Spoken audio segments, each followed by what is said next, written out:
नमस्कार दोस्तों, स्वागत है आपका हमारे चैनल पर। आज के इस वीडियो में हम जानेंगे कि कैसे ब्रिटिश भारत में व्यापारी बनकर आए और धीरे धीरे यहाँ की सत्ता पर कब्जा कर लिया। हम यह भी समझेंगे कि भारत का संविधान कैसे बना और इसमें ब्रिटिश शासन की क्या भूमिका रही। तो वीडियो को अंत तक जरूर देखें। हम इसे एक कहानी की जैसे समझेंगे। तो चलिए शुरू करते हैं। कहानी उस वक्त की है जब भारत एक समृद्ध देश था और दुनिया भर के व्यापारी यहाँ व्यापार करने आते थे। 1908 में अंग्रेज व्यापारी बनकर भारत आए। ये लोग ईस्ट इंडिया कंपनी के जरिए आए थे। रानी एलिजाबेथ वन ने उन्हें भारत में व्यापार करने का खास अधिकार दिया था।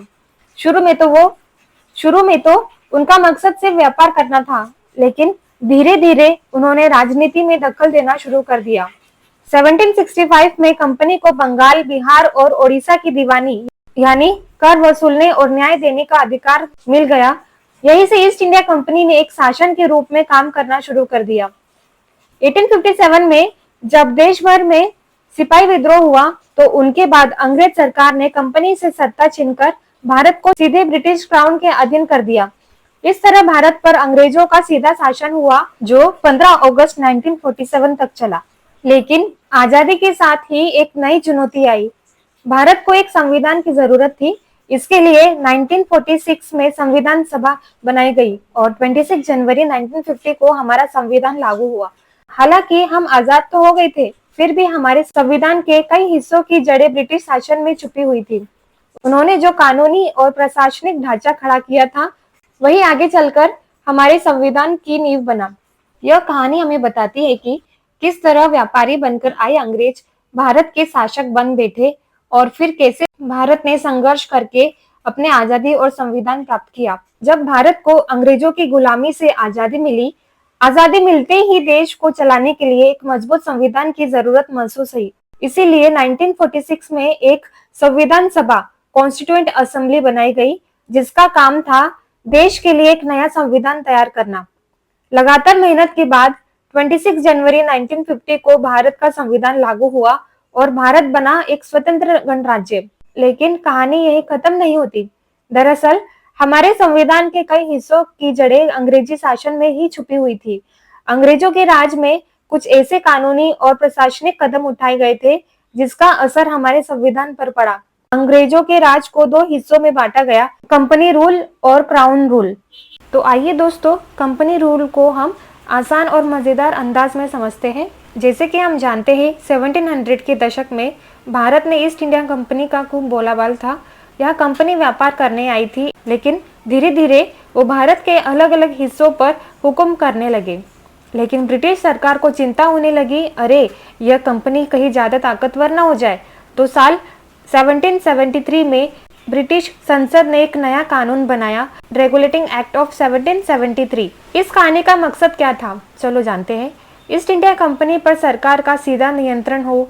पहली बार कंपनी के राजनीतिक और प्रशासनिक कामों को सरकारी रूप से मान्यता मिली और एक मजबूत प्रशासनिक ढांचा तैयार किया गया, जिससे भारत में शासन आसानी से चल सके। इस एक्ट के खास फैसले क्या थे, चलिए जानते हैं। अब बंगाल के गवर्नर को बनाया गया गवर्नर जनरल ऑफ बंगाल। उनकी मदद के लिए एक 4 सदस्यों की कार्यकारी परिषद बनाई गई।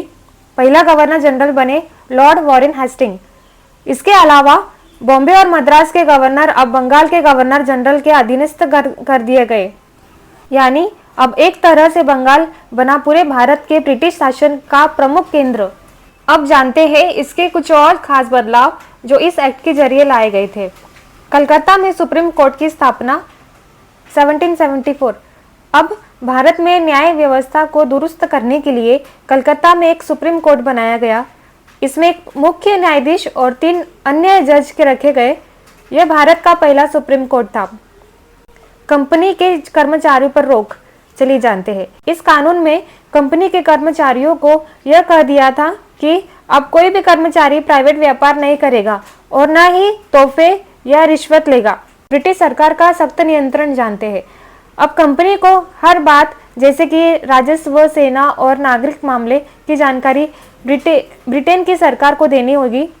इससे ब्रिटिश सरकार का कंपनी पर पूरा कंट्रोल होने लगा। लेकिन दोस्तों, ये कानून पूरी तरह से परफेक्ट नहीं था। इसमें कुछ कमियां भी थी। अब आती है अमेंडमेंट एक्ट 1781। 1773 के कानून में जो कमियां रह गई थी उसे सुधारने के लिए ब्रिटिश संसद ने 1781 में एक नया कानून पास किया, जिसे कहते हैं अमेंडमेंट एक्ट ऑफ 1781 या एक्ट ऑफ सेटलमेंट।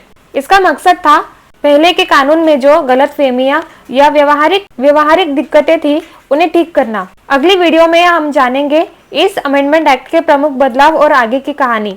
अगर ये जानकारी आपको पसंद आई हो तो वीडियो को लाइक करें, शेयर करें और चैनल को सब्सक्राइब करें। मिलते हैं अगले एपिसोड में। जय हिंद।